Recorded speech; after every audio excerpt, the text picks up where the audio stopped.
Naisip mo na ba kung bakit ang dami nating hiram na salita? Parang ang gulo, di ba? Isipin mo ang ating wika, ang Filipino, bilang isang sim.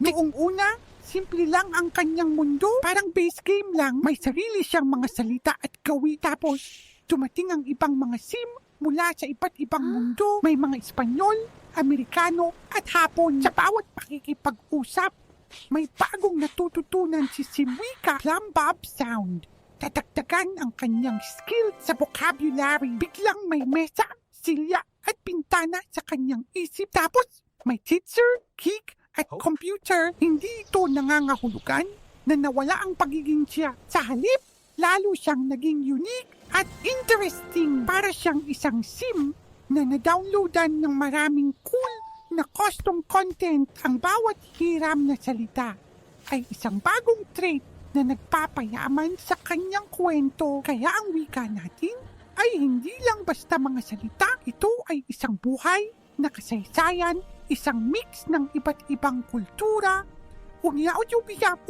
na bumubuo sa ating pagka-Pilipino. Kaya sa susunod na maririnig mo ang mga salitang ito, ngitian mo, bahagi yan ng ating super cool at level up na identity.